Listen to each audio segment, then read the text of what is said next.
The moment everything changes. Picture this exact moment. Your manager leans forward in a meeting and says, "I think you missed the point entirely on this one." Your chest tightens.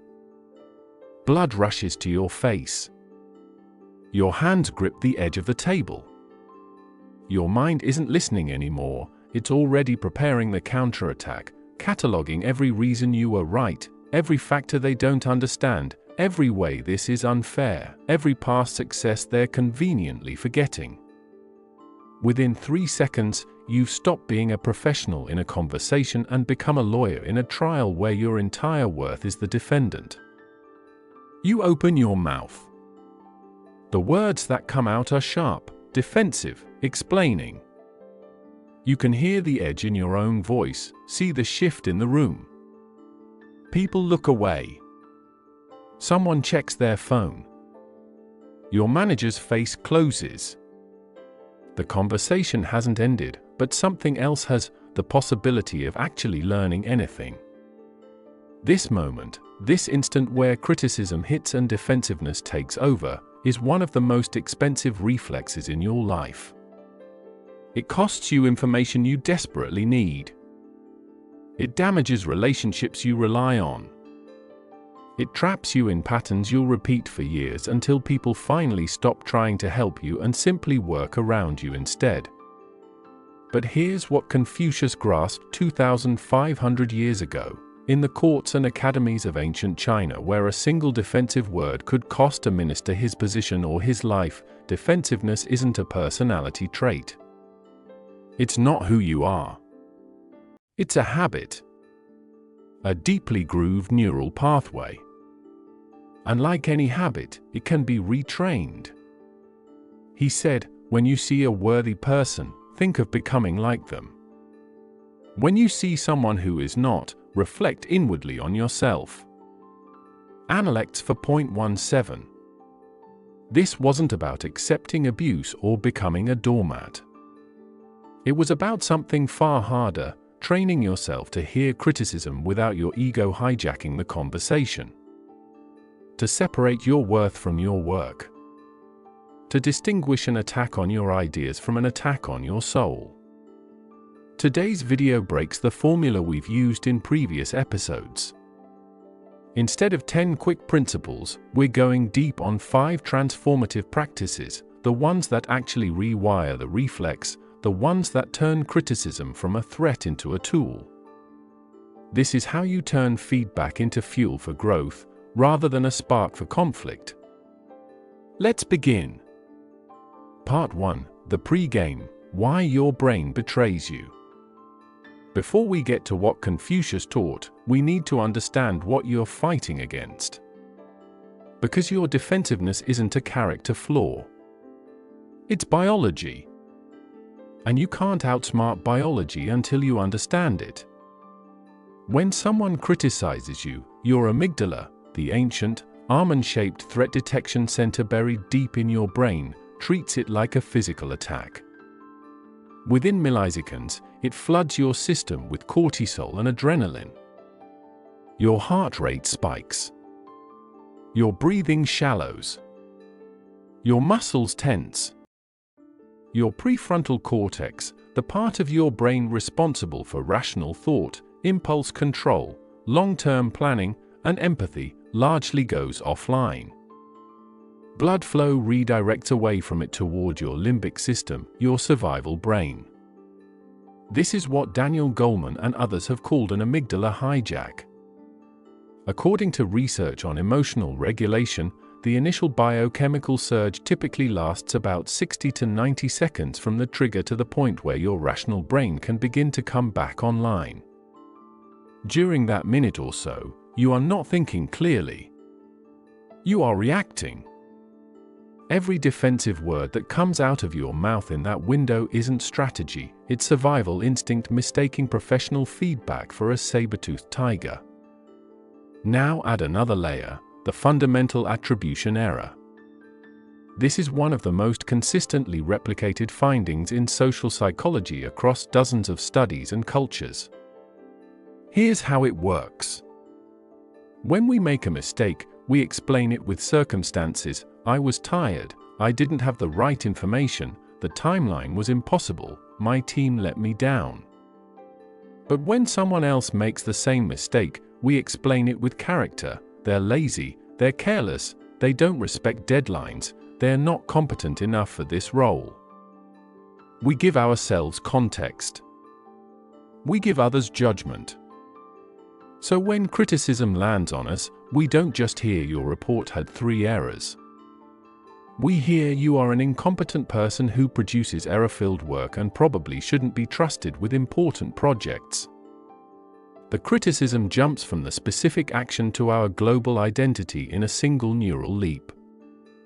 And we respond to the latter, not the former. Add to this the Dunning-Kruger effect, the cognitive bias where people with lower ability at a task tend to overestimate their competence precisely because they lack the metacognitive skill to accurately assess their own performance. They're too unskilled to recognize they're unskilled. This means the moments when we most need to hear criticism are precisely the moments when we're least equipped to receive it. When we're failing, we're also blind to our failure. And when someone tries to show us that blindness, we experience it as an attack. This is the perfect storm.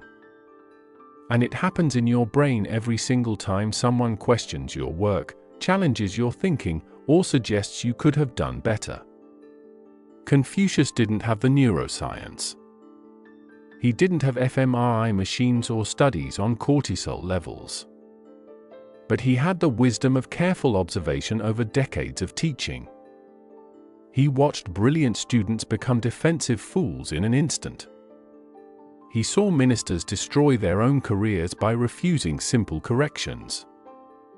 He noticed how the wisest people, the ones who grew fastest, all shared one characteristic: they had trained themselves to override the defensive reflex.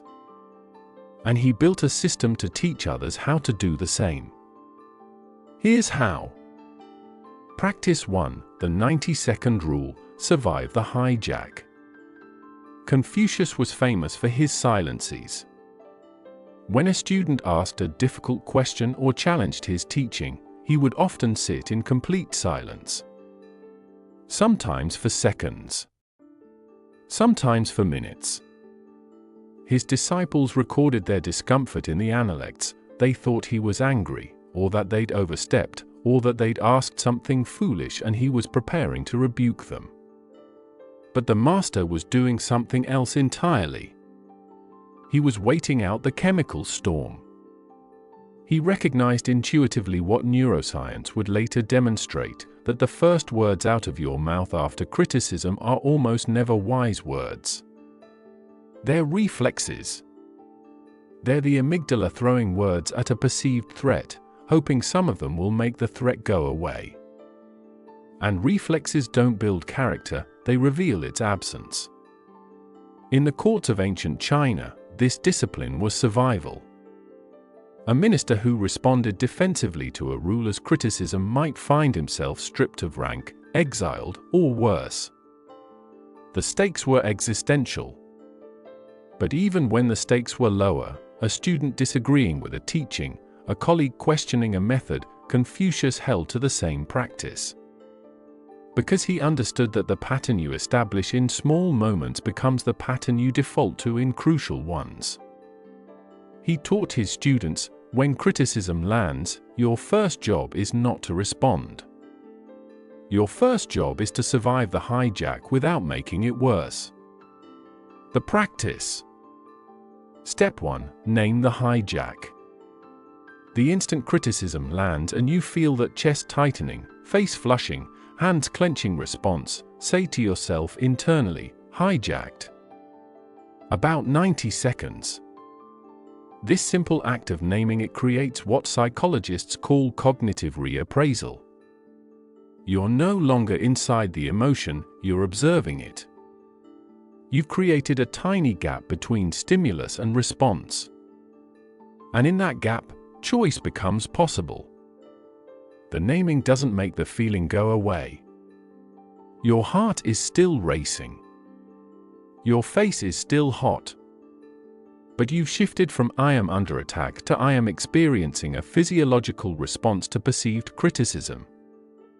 One keeps you trapped. The other gives you agency. Step 2. Buy time with a neutral phrase. Don't try to respond immediately. Your brain isn't ready.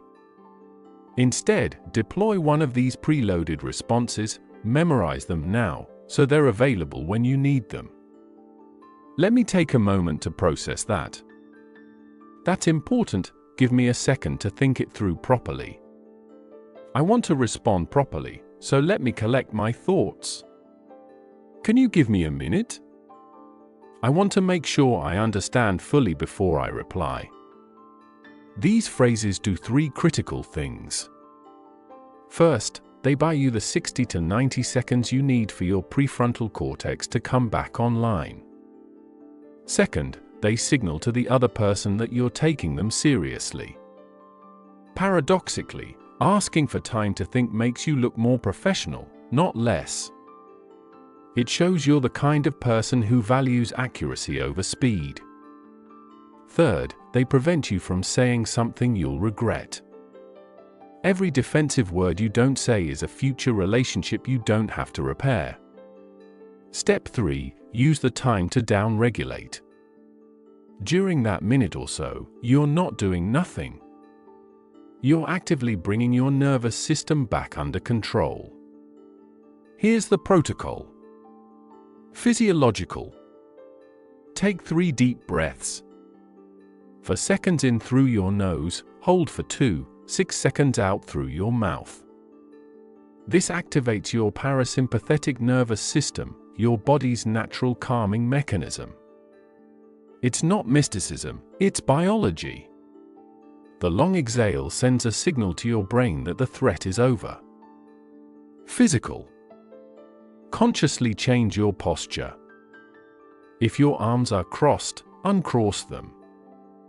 If your shoulders are up by your ears, drop them. If your jaw is clenched, relax it. Your body position feeds back to your brain. Defensive posture reinforces defensive thinking. Open posture opens thinking. Cognitive. Ask yourself one question: what is this person trying to tell me? Not are they right?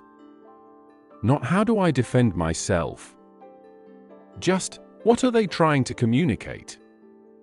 This question shifts you from defense attorney to detective. You're no longer protecting yourself from information, you're gathering it. The real-world test, before and after. I want to show you how dramatically different your response becomes when you apply this rule. Same situation, 2 timelines. Example 1, the performance review. Your manager says, your presentations lack structure. People are struggling to follow your logic. Timeline, second 5, hijacked response. You feel the flush of heat. Your mind immediately races, that's not fair. I spent hours on the last presentation. I had a clear 3-part structure. Maybe people just weren't paying attention. Maybe they're not smart enough to follow complex arguments. This is really about the time I disagreed with her in front of the executive team and she's been holding a grudge ever since. You say, I don't think that's accurate. I structure my presentations very carefully. Maybe the issue is that the topics are complex and require sustained attention. Translation, you're wrong, and actually, the problem is with the audience, not with me. Your manager's face hardens slightly. The feedback session becomes tense. She makes notes. You leave feeling misunderstood and resentful. Nothing changes. Timeline, second 91, down-regulated response. You feel the same flush of heat. But you say internally, hijacked. About 90 seconds. You say aloud, that's important feedback. Let me take a moment to think about what you're saying. You take 3 deep breaths. You drop your shoulders. You unclench your hands. You ask yourself, what is she trying to tell me? She's saying, presentations, structure, people struggle to follow. You think, is there any truth in this? You recall the last presentation. You remember seeing confused faces. You remember getting questions that suggested people had missed key points you thought you'd made clearly. You say, you're right. Can you point me to a specific example so I know exactly what you mean by a structure? I want to understand what I'm missing so I can fix it. Your manager's face softens. She opens her laptop. She shows you a slide. She explains how the logic jumped without transition. You see it now.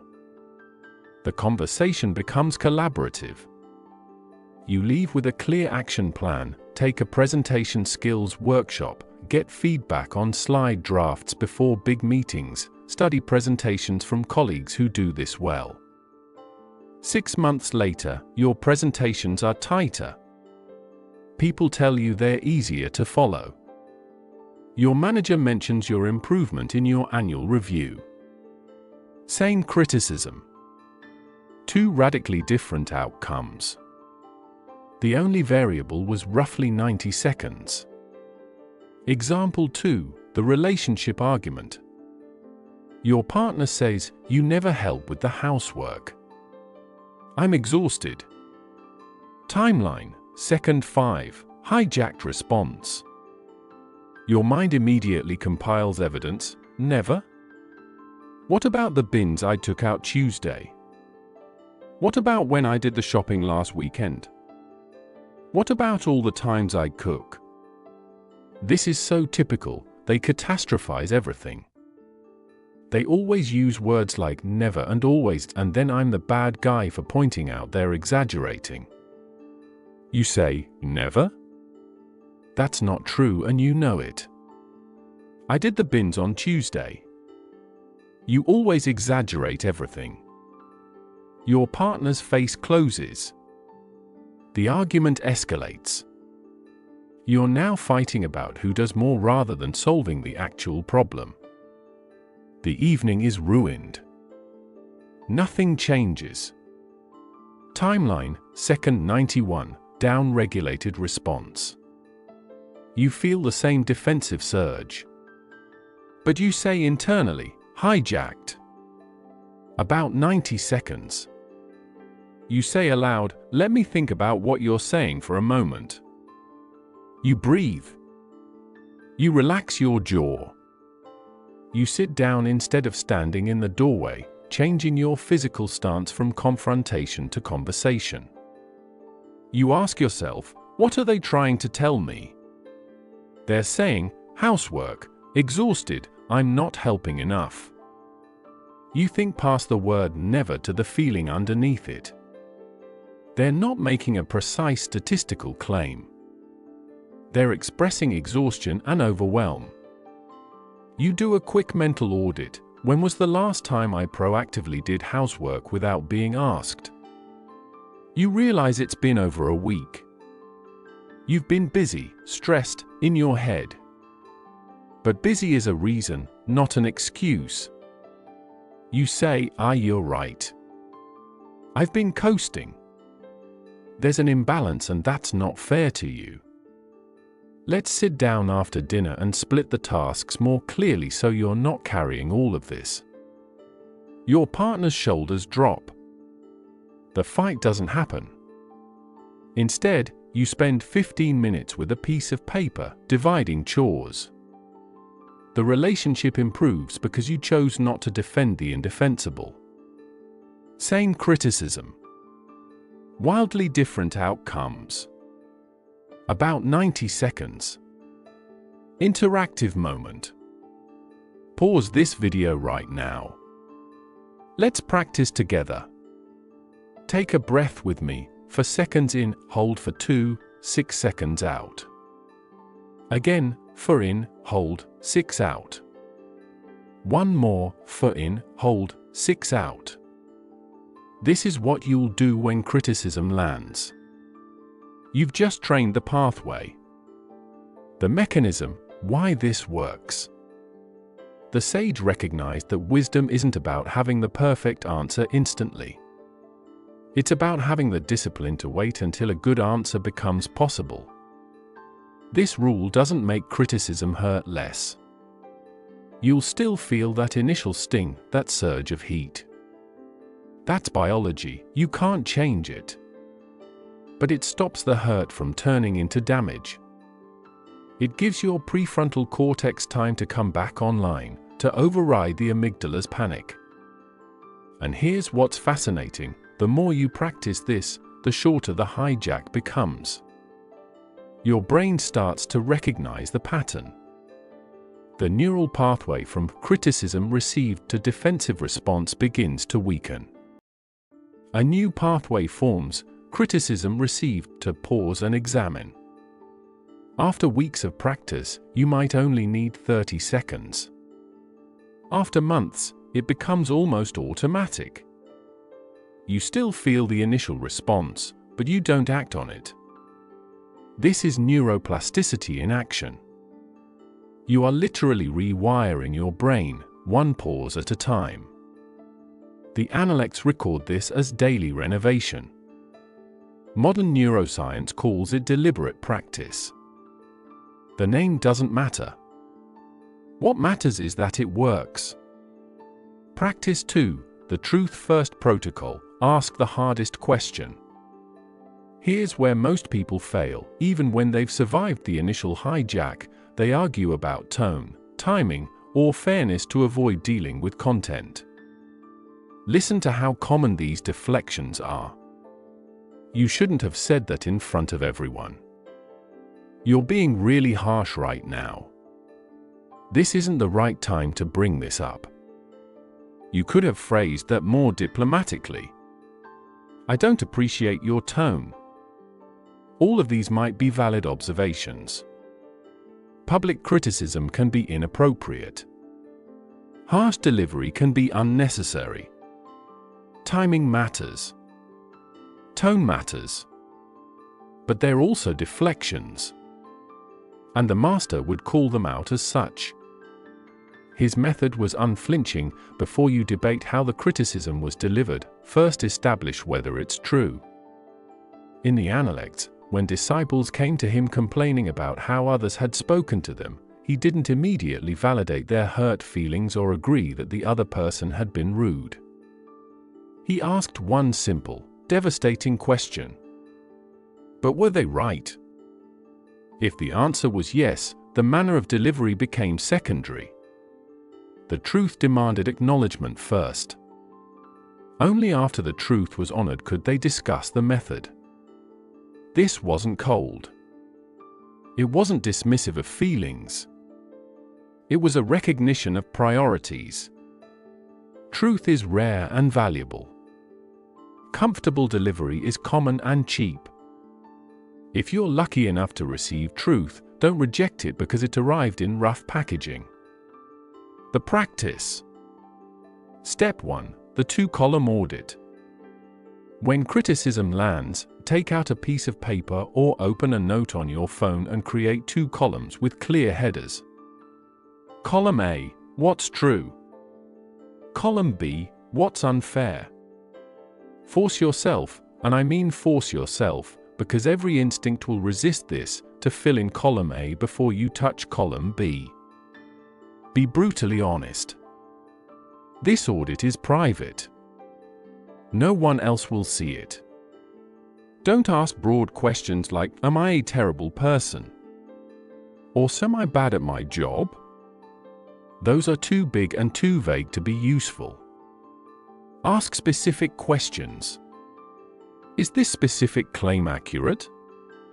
Did I do the thing they're describing? Have I done it more than once? Is there a pattern here I've been avoiding? Write down what's true, even if it's only 10% of what they said. Especially if it's only 10%. That 10% is gold. Step 2. Separate impact from intent. Here's a critical distinction that most people miss. Even if the delivery was clumsy, the criticism might still be valid. Ask yourself, would this criticism be accurate if someone I deeply respect had said it gently? If the answer is yes, you're dealing with a truth delivered poorly, not an unfair attack. This matters because intent and impact are different things. Someone can hurt you without meaning to hurt you. Someone can be right about your behavior while being wrong about your intentions. Someone can point out a real problem while doing it in a way that makes you want to punch them. All of these things can be true simultaneously. Your job is to separate them. Extract the truth from the delivery method. Then you can address both, but in the right order. Step 3. Address truth first, fairness second. Once you've acknowledged what's true, and only once you've done that, you can then, and only then, address how it was delivered. The structure is this. You were right about the specific true thing. I've acknowledged, fixed, started working on it. Separately, can we talk about the delivery issue? I think we could both be more constructive by specific suggestion. Notice the sequence. 1. Acknowledge truth. 2. Show action on truth. 3. Create a boundary between that and the fairness discussion.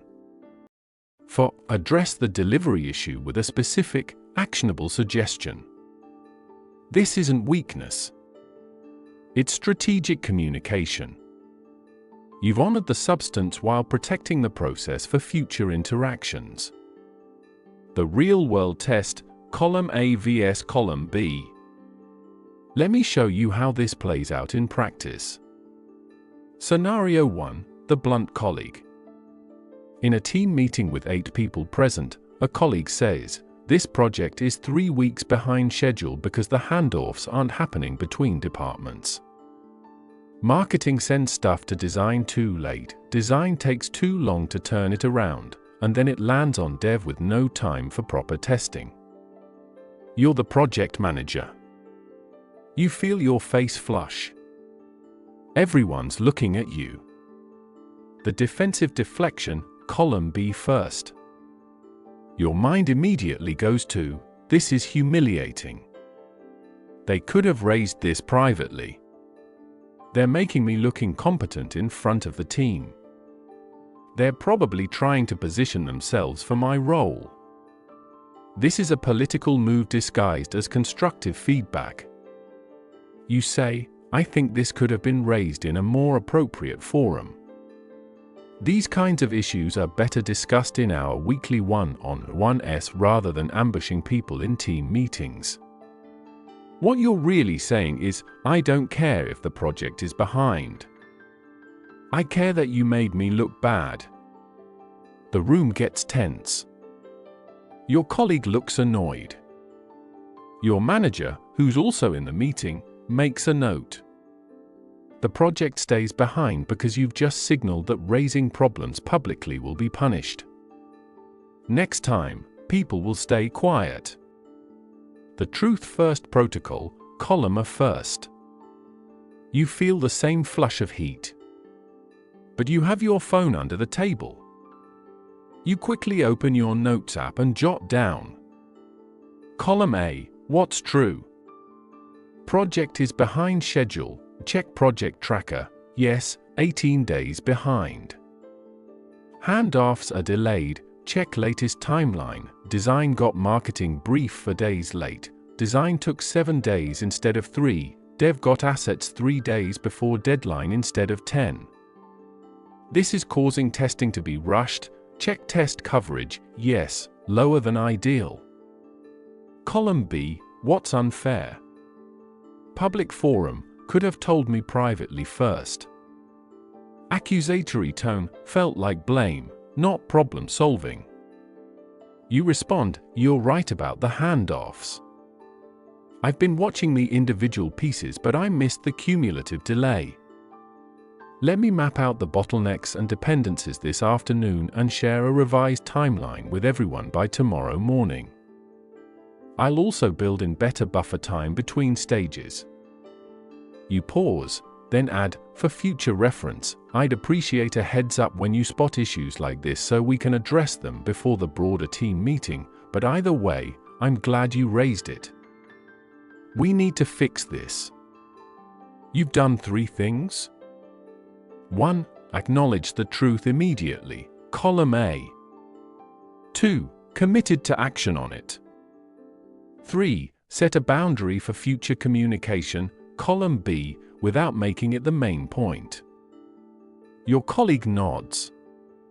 Your manager looks pleased that you took it seriously. The team relaxes because you've just shown that raising problems leads to solutions, not punishment. 2 weeks later, the project is back on track because you fixed the system, not just the symptom. Scenario 2. The frustrated partner. You come home from work. Your partner is sitting at the kitchen table surrounded by cleaning supplies, laundry, and bills. They look exhausted. They say, "I can't do this anymore." You never help around the house. "I feel like I'm running this entire household alone."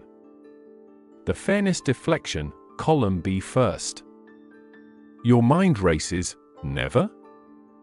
That's not true. What about the bins I took out on Tuesday? What about when I did the shopping last weekend? What about the time I vacuumed the living room?" They always catastrophize with words like never and always. This is so unfair. I work long hours too. They don't appreciate anything I do contribute. You say, "That's not true and you know it." I took the bins out 2 days ago. I did the shopping last weekend. You always use these extreme words and it makes it impossible to have a fair conversation. Your partner's face closes. They stand up. "Forget it," they say. They walk out of the room. The evening is ruined. The underlying problem, the imbalance in domestic labor, remains unsolved. You've won the debate about the word never and lost the relationship. The truth first protocol, column A first. You feel the same defensive surge. But you've trained yourself. You say internally, column A first. You mentally run the audit. Column A, what's true? When was the last time I proactively did housework without being asked? You think, over a week ago. How much housework did I do last week compared to them? Bins once, shopping once. They did laundry 3 times, cooking 6 evenings, dishes daily, bathroom cleaning, bedroom tidying, bill paying, appointment scheduling. The ratio is roughly 20% me, 80% them. I have been busy at work, but so have they. The word never is hyperbole born of exhaustion, not a precise statistical claim. Column B, what's unfair? The word never is inaccurate. The delivery was emotionally charged. You respond, "You're right. I've been coasting and there's a big imbalance." That's not fair to you. I've been so focused on work that I've let this slip, and that means you've been carrying everything. I'm sorry. You sit down at the table. Let's figure out a better split right now. What would help most? Your partner's face changes. The tension drains. You spend 15 minutes with a piece of paper, dividing chores by day and by person. You put the agreement on the fridge. You set phone reminders. The relationship improves because you chose not to defend the indefensible. Same criticism. Radically different outcomes. The only variable was which column you addressed first. Interactive moment. Think of the last criticism you received. Write it down right now. Then create 2 columns, what's true, what's unfair. Fill in column A first. Be honest. That's the work. The mechanism, why fairness must wait. The master grasped something subtle about human psychology. When you defend yourself against a criticism by attacking its delivery, you implicitly communicate that you cannot defend yourself against its content. Think about it. If someone says you're always late and you immediately say that's not fair, I was only late 3 times, not always, you're conceding that yes, you were late 3 times. You're just quibbling about the quantifier. But if someone says you're always late and you say you're right, I've been late too often. Here's my plan to fix it, you've taken all the power back. You've defined the problem on your terms, frequency, not personality, you've shown accountability, and you've moved to solutions. The person who can acknowledge truth without defensiveness is the person everyone wants on their team, in their family, as their friend. Because that person can be trusted to see reality clearly, even when reality is uncomfortable. And once you've established that you can see reality clearly, then, and only then, you've earned the standing to discuss delivery. You were right about my lateness. I've set earlier alarms and I'm blocking travel time in my calendar. It won't keep happening. Separately, I want to mention, when you said it in front of the whole team, I felt embarrassed and it made me defensive. Next time, could you pull me aside first? I think I'd hear it better. That's clean. That's powerful. That's truth first, fairness second. The person receiving this can't argue with it. You've given them nothing to push back against. And more importantly, you've trained them that raising issues with you leads to solutions, not arguments about tone. Over time, this transforms every relationship you're in. Practice 3, the mirror principle, use every critic as a teacher. The Analects record something that sounds impossible when you first hear it. When I walk with 2 others, each can be my teacher. Read that again. Each. Not just the wise elder with decades of experience. Not just the accomplished peer with skills you admire. Each. The annoying colleague who nitpicks everything. The harsh boss who never seems satisfied. The internet stranger who leaves cutting comments. The family member who's been critical since you were a child. Each can be your teacher. This was his most radical teaching on criticism. He wasn't suggesting you agree with everyone or that every critic is right. He was saying something more surgical. Every person who challenges you, no matter how clumsily, how angrily, how unfairly, is offering you information about how you're landing in the world. Your job isn't to agree with them. Your job is to extract the signal from the noise. To find the 10% of truth buried in the 90% of unfairness, exaggeration, or misunderstanding. That 10% is gold. And most people throw it away because they're too busy defending the 90% they got right. The practice. Step 1. The 10% rule. Even when criticism feels 90% unfair, hunt for the 10% that's accurate. This requires a specific mental discipline. You have to suppress the urge to defend the 90%. You have to actively look for the grain of truth you want to resist. Ask yourself these questions. If I'm being completely honest with myself, is there any truth in this? Have I heard a version of this criticism before from someone else? If my best friend said this to me gently, would I see some validity in it? What's the most generous interpretation of what they're trying to tell me?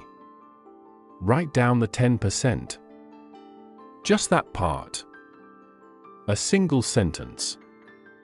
That sentence is your growth edge. The rest, the 90% that's exaggerated, unfair, or wrong, you can mentally file under their issue, not mine, and let it go. Step 2. Run the pattern check. Here's where this practice becomes transformative. You start tracking. If you hear the same criticism from multiple people, even in different words, it's no longer about them, it's about you. Keep a simple log. It can be a note on your phone, a section in a journal, or a spreadsheet if that's your style. The format doesn't matter. The tracking does. For different people. For different relationships. For different contexts. One pattern: I don't listen well. I dominate conversations. That's no longer up for debate. That's not maybe they're all sensitive. That's your assignment. The pattern check is powerful because it bypasses your defensiveness. Any single instance can be explained away. A pattern cannot. Step 3. Thank the harshest critics. This is the practice that separates the truly wise from everyone else. And it's the hardest one to do. When you receive hard feedback, even if it's delivered poorly, force yourself to say, "Thank you for telling me." Not sarcastically. Not through gritted teeth. Genuinely. Why? Because think about what it cost them to say it. Most people won't tell you the hard thing. They'll smile to your face, stay silent, and quietly stop trusting you, stop promoting you, stop inviting you. They'll work around your weaknesses instead of helping you fix them. The person who tells you the hard thing is taking a social risk. They're enduring your possible defensiveness, your potential anger, the chance that you'll hold a grudge or that the relationship will break. Most people won't bother. The person who does is offering you something valuable. And here's the strategic truth: if you punish honesty with defensiveness, you train people to lie to you. Every time you get defensive, you send a signal to everyone watching: telling me hard truths is dangerous. I will make you regret it. Over time, you build a world of people who tell you what you want to hear, not what you need to know. The sage saw this destroy courts. Ministers would flatter rulers, tell them what they wanted to hear, and watch the kingdom collapse because no one dared speak truth. Thanking harsh critics does the opposite. It sends a signal: I value truth more than comfort. You are safe to be honest with me. And slowly, over months and years, you build a world of people who trust you enough to tell you when you're wrong. That's the most valuable asset you can have. The real-world test: from adversary to advisor. Let me show you how this transforms specific relationships over time. The difficult colleague. There's someone in your workplace who seems to make it their mission to critique everything you do. You present in a meeting, they poke holes. You send a proposal, they find the gaps. You suggest an idea, they explain why it won't work. You've started to dread interactions with them. You've mentally labeled them: the critic, the nitpicker, the negative one. The defensive pattern. You start avoiding them. You stop sharing work with them until you absolutely have to. When they do offer feedback, you immediately counter it. You tell other colleagues, don't listen to them, they're always negative about everything. You've now created an adversary. The mirror principle pattern. You make a different choice. You decide to test whether there's a teacher hiding inside the critic.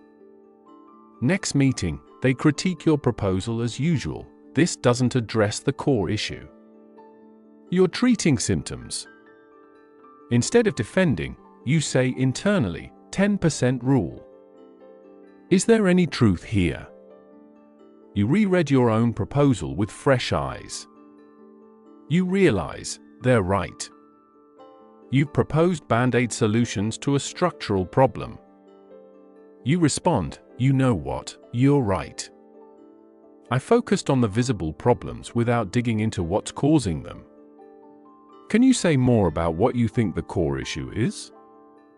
I want to understand your perspective. Their face changes.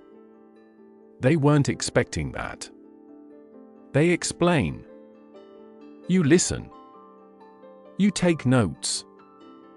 You revise the proposal, addressing root causes. A week later, you seek them out. Remember that feedback you gave? I reworked the proposal. Would you be willing to look at the revised version before I submit it? They're surprised. They agree. They read it. They offer more feedback, but this time it's constructive, not just critical, because you've shown you'll actually use it. Over months, this pattern repeats. And something remarkable happens. They become your informal advisor.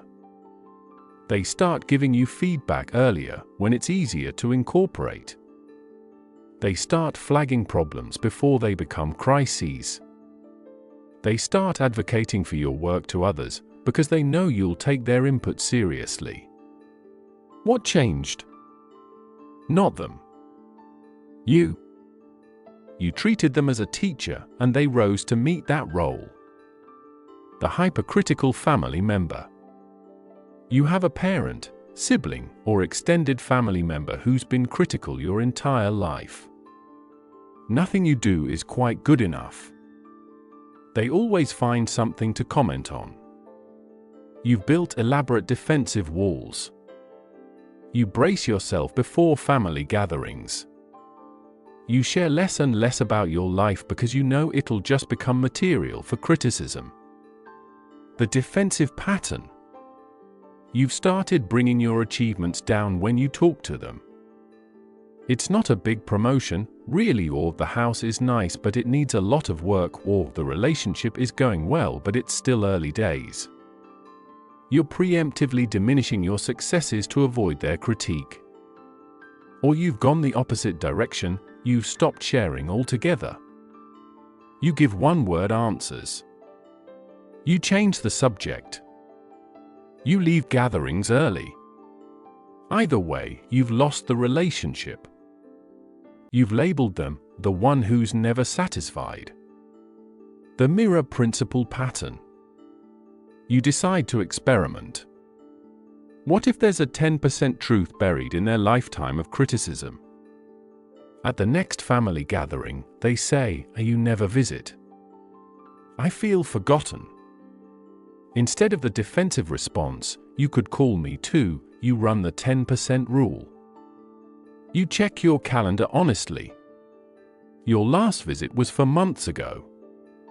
You've been busy, stressed, caught up in work. But for months is a long time. You respond, "You're right. I haven't prioritized staying in touch. Let's set a regular Sunday call so it's in the calendar and I won't let it slip." Their face softens. You've given them something they've wanted for years, acknowledgement. Over time, you start applying this to their other criticisms. When they comment on your career choices, instead of getting defensive, you ask, "What specifically concerns you about this path?" Sometimes their concern is outdated or irrelevant. But sometimes, maybe one time in 5, they point out a genuine risk you haven't considered. You add to your log. Recurring pattern from family member. They often critique my choices. 10% truth, they want to feel included in my life and they express it badly. 10% truth, they sometimes spot risks I'm too optimistic to see. Assignment, share decisions with them earlier, before they're finalized, so they feel consulted rather than informed. The relationship doesn't become perfect. They're still critical by nature. but it becomes workable. And occasionally, their perspective saves you from a mistake. The internet stranger. You post something you've worked hard on. An article, a video, a project. Someone leaves a comment, "This is shallow and uninformed." You clearly haven't done your research. The defensive pattern. You feel the sting. You check their profile. You look for reasons to dismiss them. They only have 47 followers, they're clearly bitter, or they're just trolling, or they've never created anything themselves. You either respond with a cutting reply or you stew on it for hours, replaying the comment, letting it ruin your day. The mirror principle pattern. You apply the 10% rule. You ask, is there any truth in this? You reread your work with fresh eyes. You realize you did cite one study that's been challenged. You did make a claim without sufficient backing. You did skip over a counterargument you couldn't easily address. The comment was harsh and lacked nuance. But it pointed to something real. You have three options. Option A, you respond publicly, "Thanks for the feedback. You're right that I should have addressed specific point. I've updated the piece with additional sources and a more nuanced discussion of topic." Option B, you don't respond to them, but you quietly revise your work. Your next piece is better because you've learned from their critique. Option C, you respond briefly, "Can you point me to the specific claim you think is unsupported? I want to make sure I'm representing the research accurately." If they engage constructively, you learn something. If they don't, you know it wasn't critique, it was just noise. Whichever you choose, you've extracted the signal and discarded the noise. The person may have been rude, but they gave you data. And data, treated properly, makes you better. The log that changes everything. Let me show you what happens when you keep the recurring criticism log for 6 months. You start in March. You track every criticism, looking for patterns. By September, your log looks like this. Pattern 1, listening. Interrupted in 8 different contexts. Pattern confirmed by manager, partner, 2 friends. Assignment, count to 3 after someone stops speaking before I respond. Progress check September, interruptions down 70%, partner confirmed, colleagues noticed, manager mentioned improvement in review. Pattern 2, explaining versus doing. You talk about it but don't follow through, mentioned 5 times. Pattern confirmed by partner, friend, colleague. Assignment, do first, announce second. Stop telling people about plans, show them results. Progress check September, completed 2 projects without announcing them in advance. Feedback shifted from "you talk too much" to "you're getting things done." Pattern 3, overpromising. You said you'd. Appeared 6 times in various forms. Pattern confirmed by manager, partner, team member. Assignment, before saying yes to anything, check calendar and energy level. Say "let me check and get back to you" instead of immediate yes. Progress check September, only made 3 promises, kept all 3. People starting to say when you commit to something, it happens. 6 months of tracking patterns. 6 months of treating critics as teachers. The result isn't perfection, but it's transformation.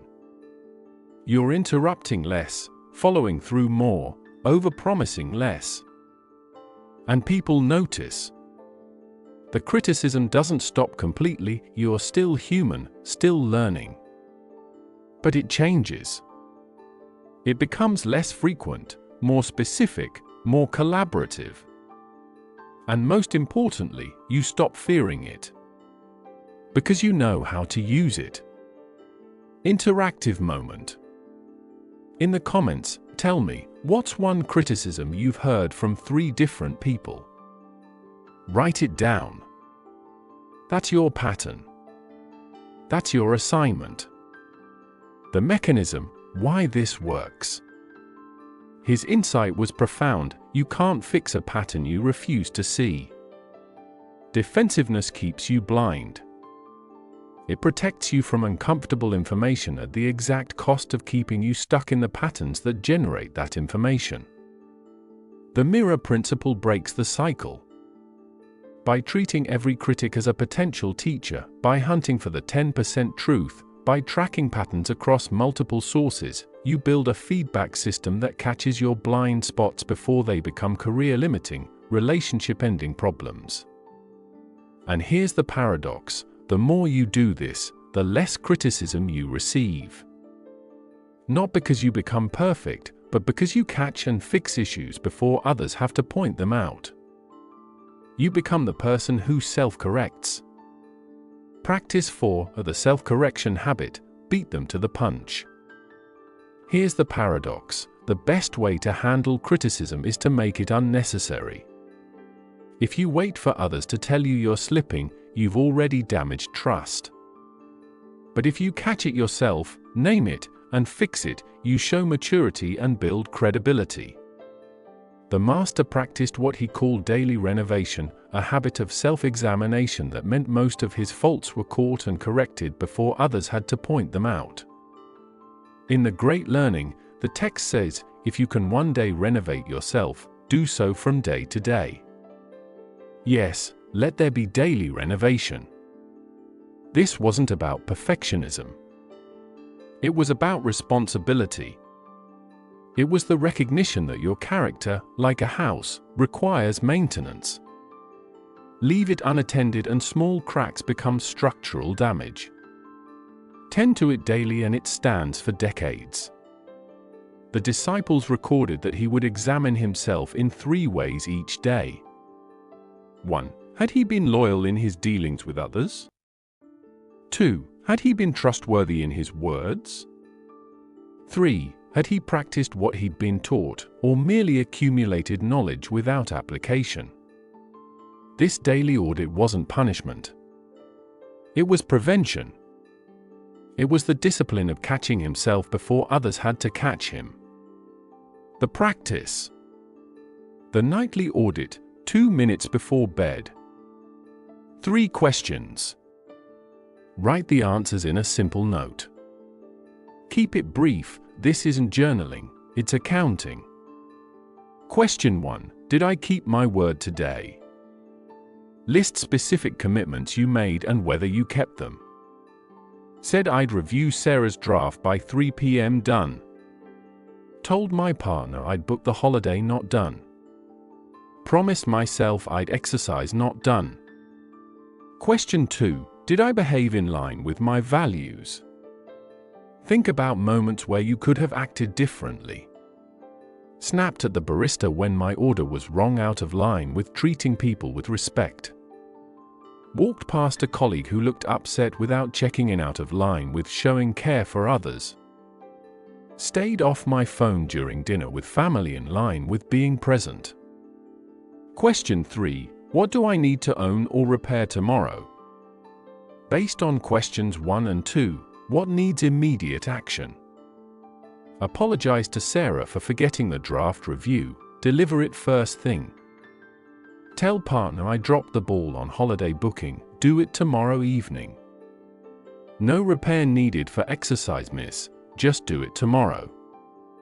The audit takes 2 minutes. The power is in the compound effect over months. Example entries: what this looks like in practice. Monday night. Word kept, finished the quarterly report on time. Word broken, said I'd call my dad this weekend, didn't. Value aligned, stayed patient when meeting ran over. Value misaligned, scrolled phone whilst kid was telling me about their day. Tomorrow, Call dad at lunch, apologize for missing Sunday. Put phone in other room during after school time. Tuesday night. Word kept, call dad, apologized. Word kept, was present after school. Value misaligned, complained about colleague behind their back. Tomorrow, nothing to repair externally, but note for future, if I have a problem with someone, say it to them or say nothing. Wednesday night. Word broken, told team I'd review their work by COB, got pulled into other meeting, forgot. Tomorrow, first thing, apologize to team and deliver reviews by 10 a.m. Notice the pattern. The audit isn't about feeling guilty. It's about catching slips whilst they're still small. That missed draft review on Monday? If you catch it yourself Tuesday morning, it's a minor inconvenience. If someone has to chase you Thursday, it's a trust issue. The before they ask rule. This is where the self-correction habit becomes transformative. When your nightly audit reveals a mistake, missed commitment, or lapse in judgment, you address it proactively the next day.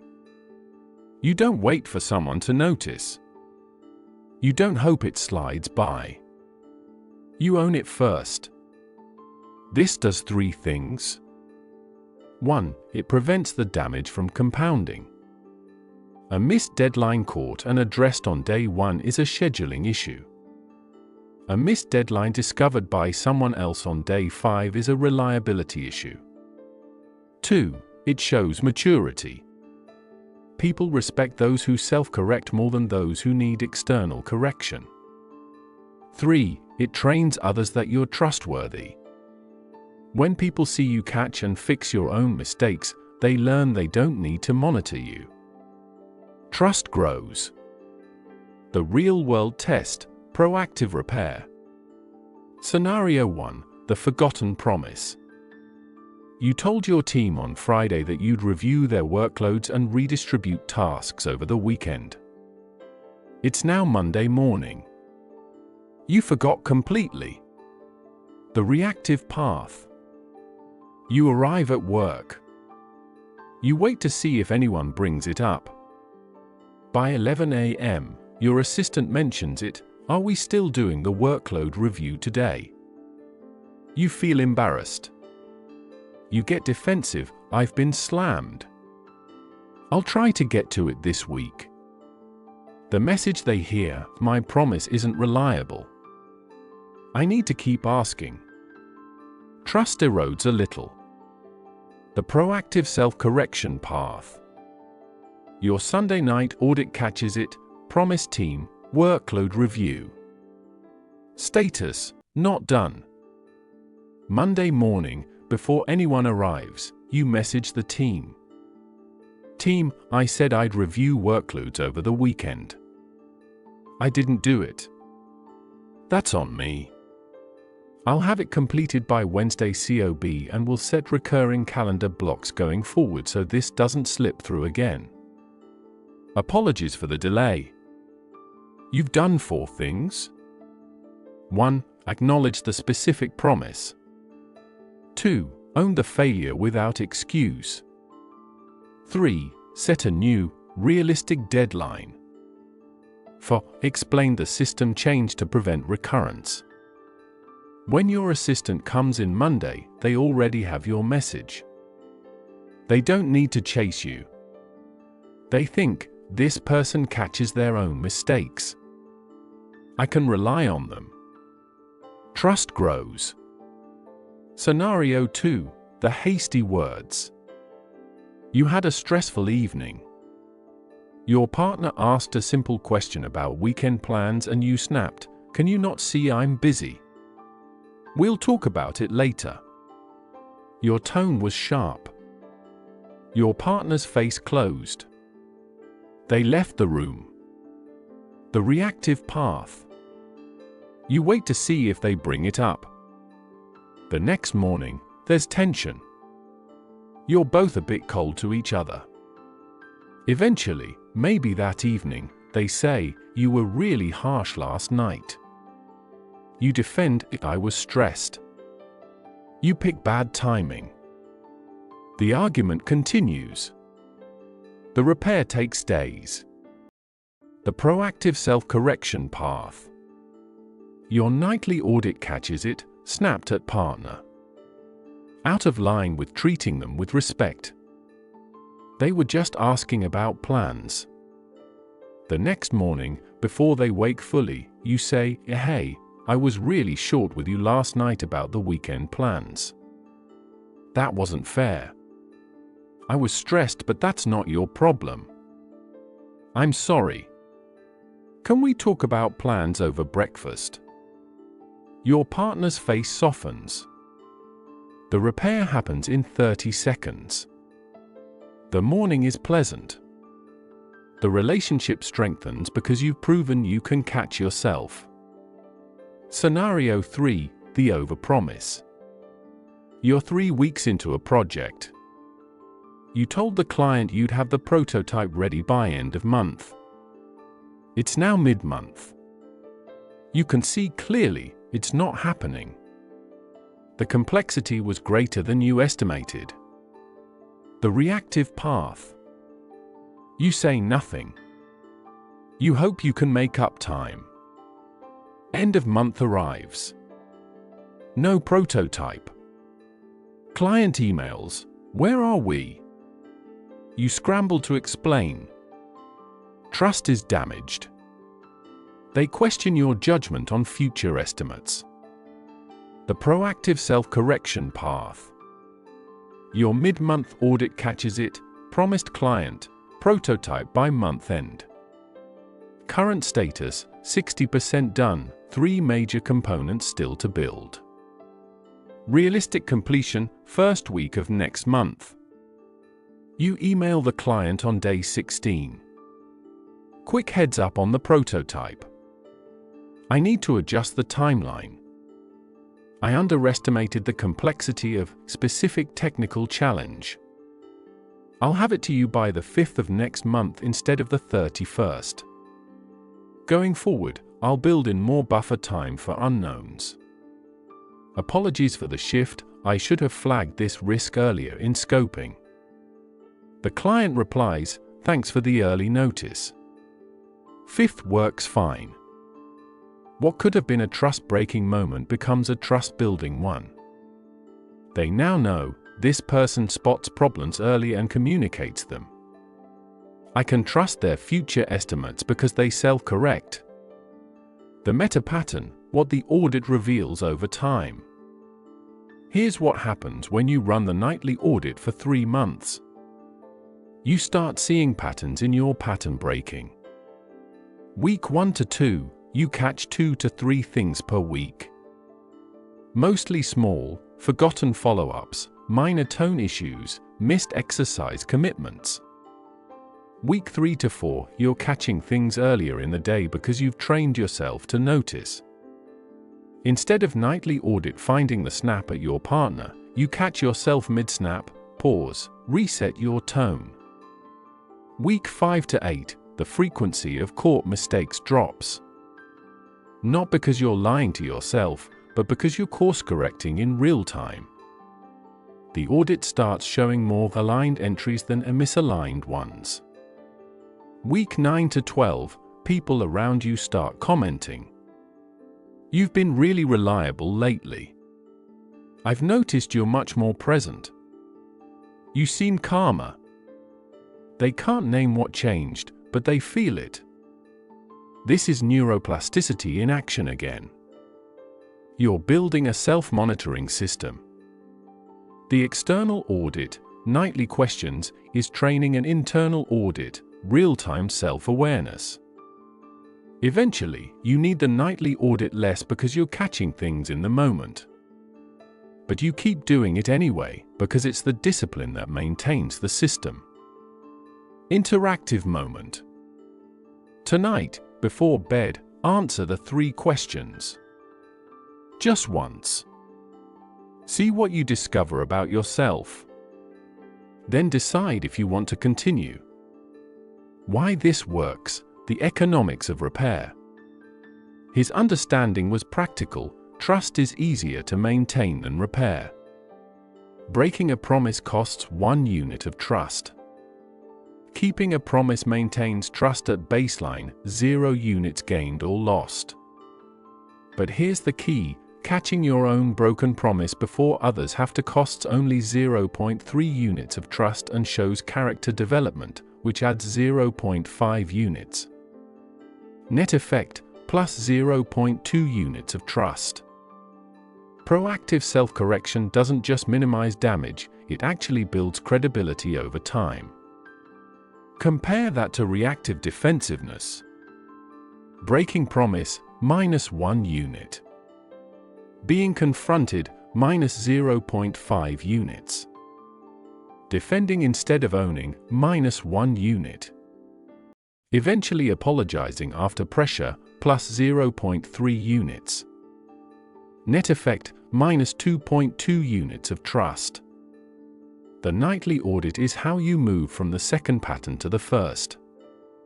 It's how you transform from someone people have to manage into someone people can rely on. Practice 5. Build a truth-welcoming culture, make honesty safe. Here's the hidden cost of defensiveness that most people never calculate: it doesn't just damage you. It silences everyone around you. When people learn that honesty triggers your anger, your justifications, or your cold withdrawal, they stop being honest. They don't make a conscious decision to lie. They just start managing you. They tell you what you want to hear, not what you need to know.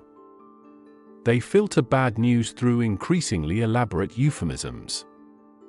They present problems as opportunities, failures as learning experiences, disasters as unexpected challenges.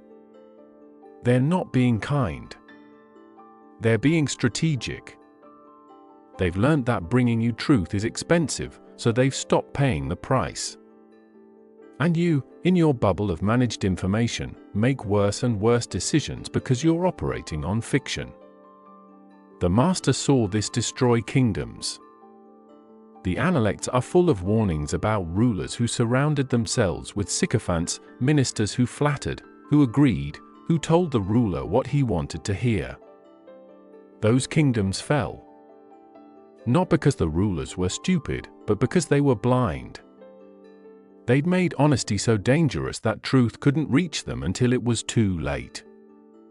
The same pattern plays out in modern life at every scale. The CEO whose team has stopped flagging problems. The parent whose teenager has stopped telling them anything real. The friend whose circle has learnt to never challenge them. The path to that isolation is paved with defensive reactions to honest feedback. The antidote? Actively, consistently, relentlessly reward honesty, even when it stings. Especially when it stings. The practice. The post-feedback thank you, and make it specific. When someone gives you hard feedback, don't just say thanks. Make it specific enough that they know you mean it. I know that was awkward to bring up. I'm glad you did. That took courage, and I want you to know I heard it. This does several things. 1. It names the difficulty. That was awkward acknowledges that giving feedback costs something. You're recognizing their courage, not pretending it was easy. 2. It expresses genuine appreciation. I'm glad you did tells them the outcome was positive. This is critical. They need to know that raising the issue led somewhere good, not somewhere painful. 3. It confirms receipt. I heard it assures them their words landed. Not that you agreed with everything, but that the message transmitted. The result, they are more likely to tell you hard truths again. And so is everyone watching the interaction. The public vulnerability move. In team settings, in family gatherings, in friendships, whenever you have an audience, share your own mistakes openly. Not performatively. Not as a humble brag disguised as confession. As genuine admission. This is difficult because it goes against every instinct about protecting status. We believe, incorrectly, that admitting mistakes makes people respect us less. The opposite is true. Research on psychological safety consistently shows that admitting mistakes honestly makes people trust us more. Because it signals, this person values truth over image. Example, the work setting. In a team meeting, instead of deflecting or making excuses when a project fails, you say, "The client pitch didn't land. I rushed the preparation because I was juggling 3 other deadlines. That was poor prioritization on my part. They asked 3 questions I should have anticipated if I'd done proper research. Here's what I'm changing. I'm blocking 2 full days before any major pitch, with phone off and calendar clear. I'm also going to run drafts past Sarah 48 hours ahead so she can spot gaps I'm too close to see." You've done several things. Named the failure specifically. Owned your part without excuse. Identified the system flaw, time management. Committed to a concrete fix. Shown you trust your team by naming Sarah publicly. The team learns, mistakes are discussable here. We're expected to learn from them, not hide them. Within weeks, others start doing the same. Someone says, "I missed that bug because I didn't run the full test suite. I was trying to save time and it backfired. I'm adding a checklist to prevent that." Another, "I didn't loop in design early enough. That's on me." Next project, design joins the kickoff. You've created a culture where mistakes are examined, not buried. Example, the family setting. At a family dinner, instead of defending your parenting choices when challenged, you say, "You know what, Dad, you were right last month when you said I was too quick to give in when Emma pushes back on homework. I thought I was being flexible, but I was actually being inconsistent. She didn't know where the boundaries were. I've set clearer rules now and I'm sticking to them. Her homework's been getting done, and she's actually less stressed because she knows what to expect." Your father feels heard. Your children see that adults can admit mistakes. Your partner learns that you can take input from family without getting defensive. The never punish the messenger rule. This is the non-negotiable foundation of truth-welcoming culture. If someone tells you something hard, your first response must be curiosity, not defense. Even if you disagree, even if you think they're wrong, even if you're certain they've misunderstood, your first response shapes whether they'll ever tell you hard things again. The formula: 1. Pause, 3 seconds minimum. 2. Thank them, I appreciate you raising this. 3. Ask for more, can you tell me more about what you're seeing? 4. Listen fully, no interrupting, no preparing your counter-argument. 5. Acknowledge, I understand why you see it that way, or that makes sense from your perspective. 6. Commit to think, let me sit with this, or give me time to consider whether there's something I'm missing. Only after all 6 steps can you offer your different view, and even then, tentatively. I see it slightly differently, and here's why. But I want to make sure I'm not in a blind spot. Can you help me understand where our views diverge? The real-world test, before and after culture. Scenario 1, the project postmortem. A major project has failed. You've called a team meeting to discuss what went wrong. The defensive culture? You open with, so, let's talk about what happened with the Anderson project. Obviously, there were issues. Silence. People look at their laptops. Finally, someone offers something safe. The timeline was aggressive. Someone else, the client's requirements kept shifting. These are both partly true, but they're also deflections. No one mentions that the project manager, who reports to you, was in over their head. No one mentions that 3 people flagged concerns early but were ignored. No one mentions that you overrode the team's recommendation on the technical approach because you preferred a different solution. The meeting produces a document titled Lessons Learned that lists external factors and vague commitments to improve communication. Nothing changes. The truth-welcoming culture. You open with, "The Anderson project failed. I want to understand why so we don't repeat it.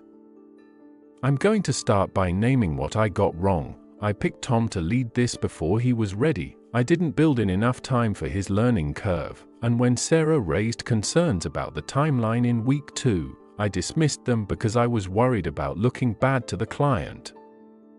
That was poor judgment. I put my ego above the project's success."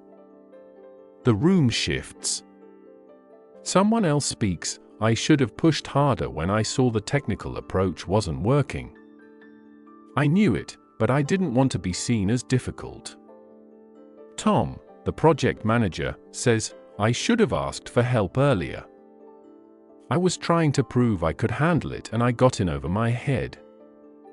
Sarah adds, "The requirements did keep shifting, but we could have managed that better if we'd built in weekly check-ins with the client instead of waiting for their feedback."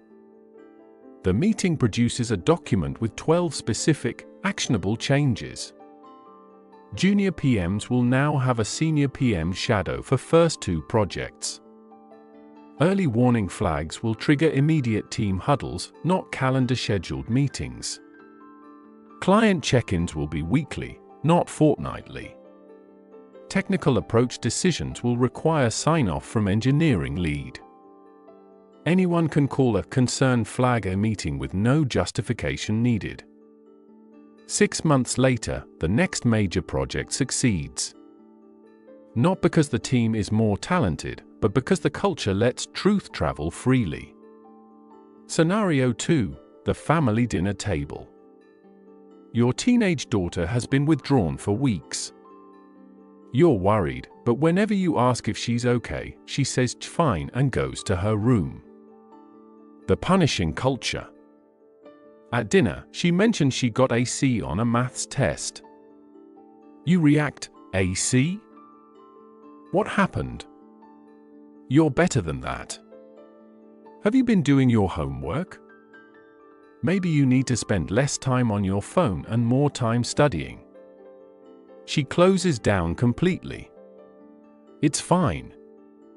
I'll do better next time." She finishes eating quickly and disappears upstairs. Later that week, she fails another test. You don't find out until parent-teacher conference 3 weeks later. By then, she's struggling in multiple subjects. When you confront her, she explodes, "You never listen. You just criticize. Why would I tell you anything?" The pattern has been set. Bringing you problems gets punished with judgment. So she stops bringing you problems. The truth-welcoming culture. At dinner, she mentions the C. You pause. You manage your own anxiety about grades. You say, "That's unlike you. What happened?" She shrugs. "I don't know. I studied but I just froze during the test." You lean in, "That sounds scary. Have you been feeling anxious about tests in general, or was this one different?" She hesitates. Then, "I've been really stressed. About everything. School, friendships, just everything feels like too much." You resist the urge to problem solve immediately. You just say, "That sounds really hard. Tell me more." She does. Over the next 20 minutes, you learn that she's been having anxiety attacks before tests, that a friendship group imploded 2 months ago, that she's been lying awake worrying. You don't have solutions tonight. But you've opened a channel. Over the coming weeks, together you arrange counseling, you adjust expectations on extracurriculars to reduce pressure, you create a signal she can use when she's overwhelmed. The C on the test was a symptom. Because she felt safe bringing you the symptom, you could address the disease. Scenario 3, the workplace one-on-one. You're a manager. Your best engineer has seemed off lately, distracted in meetings, missing deadlines, snippy with teammates. The defensive culture? You call them in, your performance has dropped. Is there a problem? They stiffen, no, I'm fine. I'll do better. You press, you've missed 3 deadlines this month. That's not like you. They get defensive, the requirements keep changing. I can't hit moving targets. You counter, other people are managing. I need you to step up. They leave your office resentful. Their performance doesn't improve, it gets worse. Eventually, you have to put them on a performance improvement plan. They quit within 3 months. You lose your best engineer. They'd been flying across the country every weekend, sleeping 3 hours a night, trying to keep it together at work because they were terrified of looking weak. The truth-welcoming culture. You call them in. But you open differently. I've noticed you've seemed stressed lately. I care about you, not just as an engineer but as a person. What's going on? They pause. They've been holding it together for so long. Finally, my dad has stage 4 cancer. I've been flying to Arizona every Friday, back Sunday night. I'm exhausted. I'm trying to keep up but I'm barely functioning. You say, I'm so sorry. Thank you for telling me.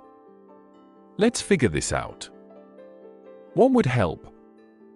Together, you arrange temporary reduced hours, you redistribute their most urgent projects, you connect them with the company's compassionate leave policy they didn't know existed. Their performance stabilizes. When their father dies 2 months later, they take proper bereavement leave. When they return, they're one of your most loyal team members because you were there in their hardest moment. You nearly lost them by opening with judgment. You kept them by opening with care.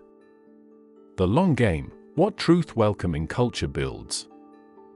When you consistently reward honesty over years, not months, here's what happens. Year 1. People test the waters with small truths. You prove over and over that honesty doesn't get punished.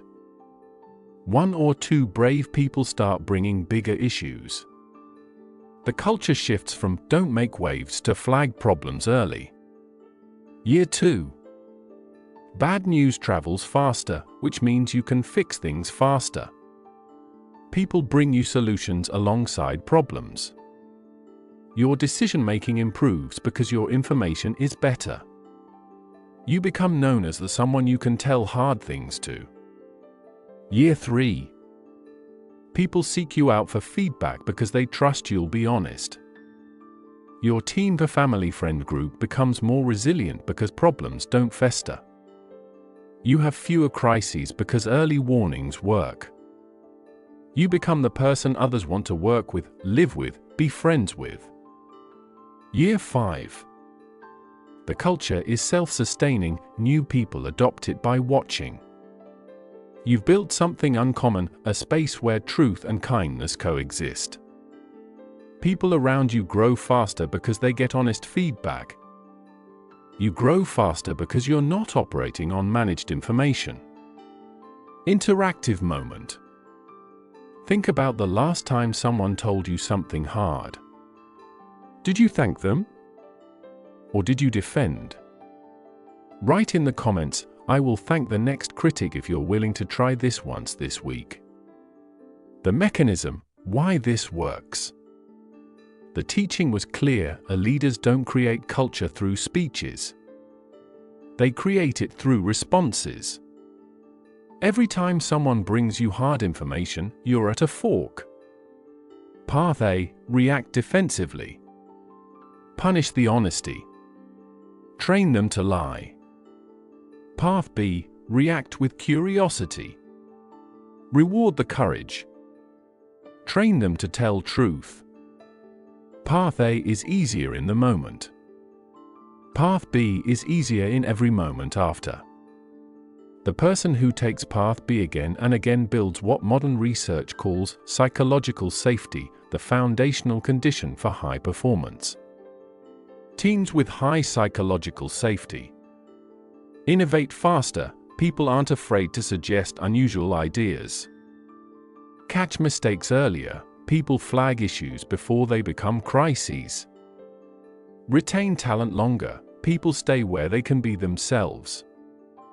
Outperform low-safety teams by every measure.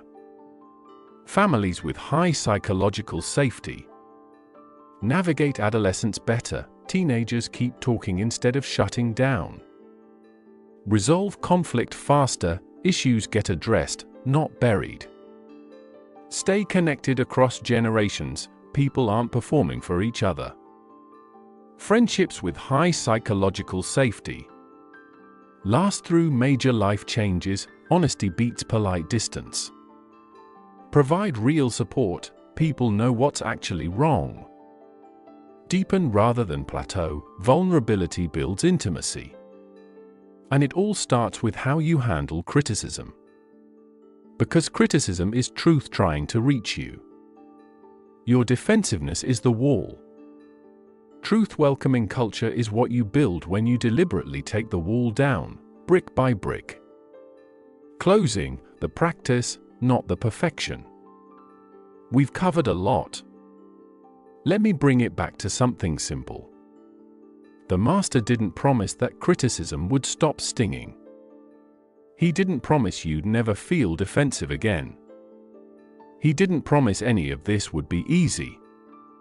He promised something more valuable, that if you trained yourself to meet criticism with clarity, humility, and discipline, you'd grow faster than anyone around you. Because defensiveness is expensive.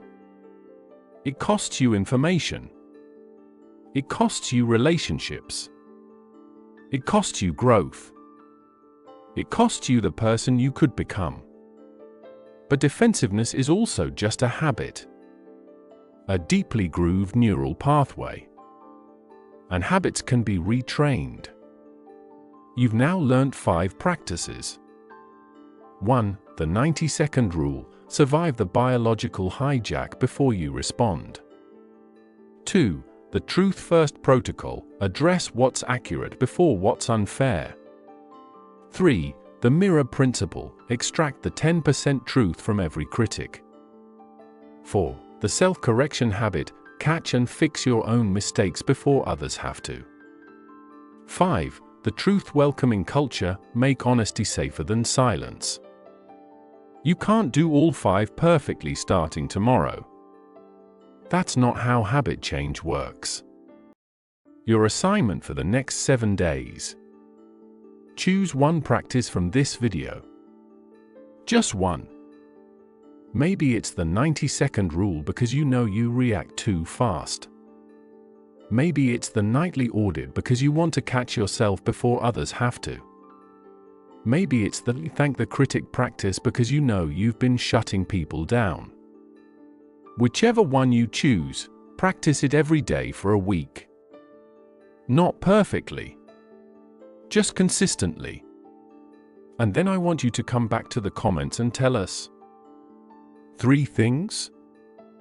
1. Which practice did you choose? 2. What happened when you used it? Give us one specific example. 3. What did you learn about yourself? Don't give us a vague "this was helpful." Give us the story. because your story might be the one that helped someone else break their defensive pattern. Share this video with one person who needs it. You know who they are.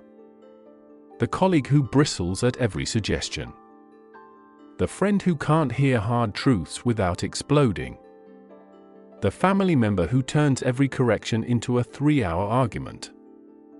The person who's brilliant but trapped by their own defensiveness. Send it to them. Not as an attack, you need to watch this, but as an offering, I found this helpful. Thought you might too. If you want more like this, subscribe. The next video in this series is on the Confucian art of saying no without guilt, another cornerstone of personal strength that people desperately need. Because here's the truth that the master grasped 2,500 years ago, and that remains true today. The people who grow fastest aren't the ones who never make mistakes. They aren't the ones who always have the right answer. They aren't the ones who never feel defensive. They're the ones who can hear about their mistakes without their ego throwing a tantrum. They're the ones who can receive criticism without turning it into a war. They're the ones who can say, "You're right, I missed that, thank you for telling me," and mean it. That person is valuable beyond measure. That person changes every room they enter, every team they join, every relationship they're part of. You can become that person. Not by being perfect. By being willing. Willing to pause before you defend. Willing to look for truth before you argue about fairness. Willing to thank the critic even when it hurts. Willing to catch yourself before others have to. Willing to make honesty safer than silence. That willingness, practiced daily, stumbling often, improving gradually, is what transforms defensiveness into growth. The sage proved it was possible 2,500 years ago. The question is, will you prove him right this week?